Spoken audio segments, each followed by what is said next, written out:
What's going on, everyone? Welcome back to the show. So today we're going to take a look at the Senate map. We're going to take a look at Illinois, what happened there yesterday. We'll take a look at the Senate nominees on the Democratic side and the Republican side, and then we'll take a look at the Senate map and we'll go over some different scenarios that we could see in November. So that's what we're going to focus on in this video. But first off, you guys can do me a favor. Please like the video. And if you're watching this video and you want to see more content like this, please consider subscribing to the channel.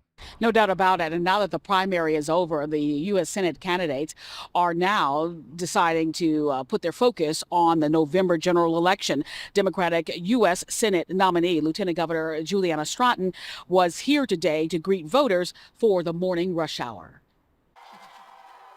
Lieutenant Governor Juliana Stratton won Tuesday's primary as the party's representative for November's general election against Republican nominee, former state party chair Don Tracy.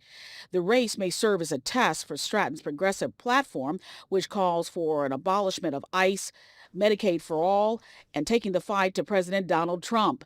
Before greeting voters, Stratton promised to assert her independence from the governor, J.B. Pritzker, whose endorsement and some much-needed cash for the campaign helped her defeat main primary opponents, Congresswoman Robin Kelly and Congressman Raja Krishnamurthy, who reportedly spent over $23 million in his bid for the nomination. What I've heard from people is that they want higher wages, they want to take care of their family, they want access to health care, they want to make sure that those who get elected to Washington, D.C. are focused on the people. The retirement of longtime U.S. Senator Dick Durbin sparked a competitive campaign to fill the seat, as well as cryptocurrency and AI industry super PACs pouring millions of dollars into hotly contested primaries.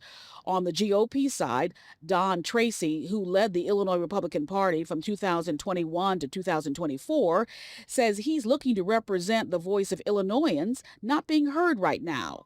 If I were able to win this seat, and that certainly is the plan, that would give us a seat at the table. That would give us a base to, help make Illinois more of a two-party state again. And give Republicans more, hope in Illinois.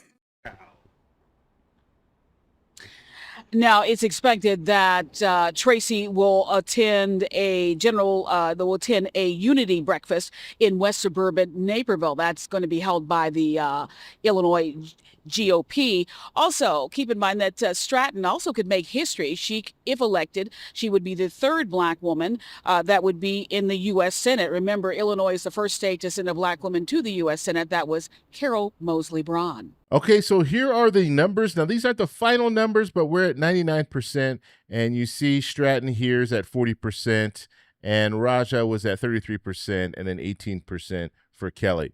Now, when it comes to Stratton, she is the current lieutenant governor, so she's won a statewide race before, and she has been declared the winner on the Democratic side. Now, on the Republican side, we're looking at Tracy, 40%. Evans was at 23%. And Quebec was at 11%. So we're now going to see Tracy versus Stratton. We did it. Tonight we showed what's possible when you listen to the people and give the people what they want. You got it. I'm so proud of this small but mighty team and what we have accomplished together. We have demonstrated what's possible when you stay true to your values, fight for what you believe in, and never take anything for granted.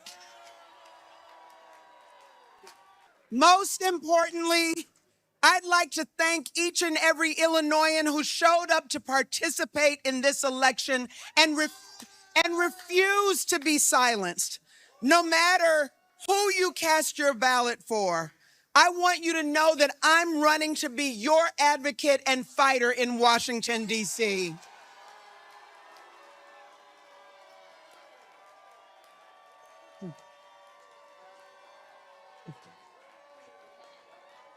And I will spend every day from now until November 3rd working to earn your support. Tonight's message is clear. We're ready to take our democracy back into our own hands.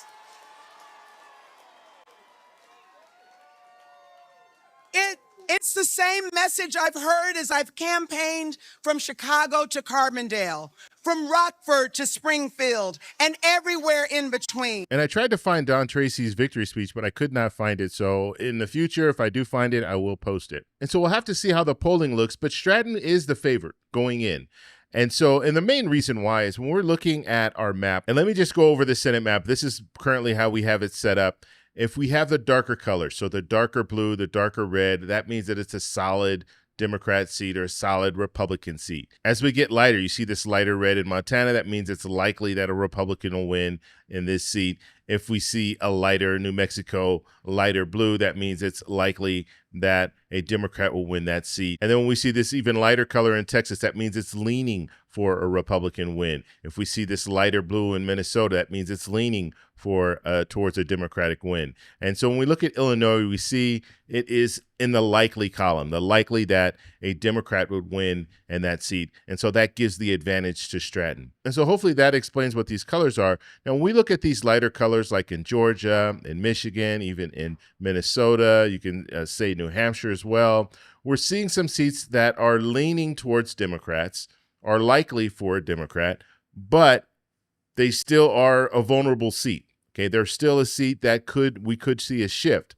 And mainly because, like in Michigan, for example, you have an open seat, and so we don't know exactly how that's going to play out. But Democrats, what they need to do is they need to hold these seats. They cannot lose any of these seats. So we're talking about Georgia, we're talking about Minnesota, we're talking about Michigan, we're talking about New Hampshire. They need to hold those seats. And then they need to net 4 seats. So they need to win 4 seats.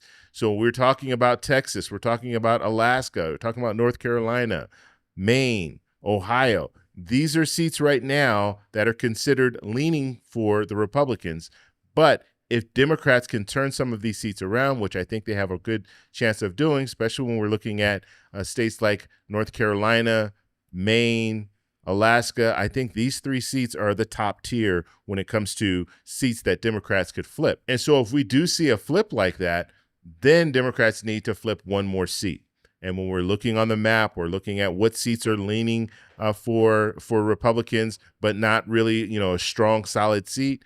We're looking at Texas. We're looking at Ohio. So if we can see one of those seats flip, then that's how Democrats can take back control of the Senate. Now, getting back to Illinois, if we do see a shakeup, if we do see the Republican win, if Tracy finds a way to flip Illinois, then we could be looking at a 50-50 Senate, and that would give control back to the Republicans because the vice president comes in and breaks the tie. And so Illinois is very important, but right now it's likely that a Democrat will win that seat. And so when we start looking at some of those other states are probably the states that are going to determine who takes control of the Senate. And so I just wanted to go over that information with you guys. If you guys have any questions, let me know in the comments below. If you like this video, please give me a thumbs up.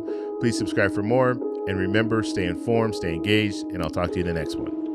Bye. So that's all we have for this video. Make sure if you guys want to send me an email, you can do that, david@thetecshow.com.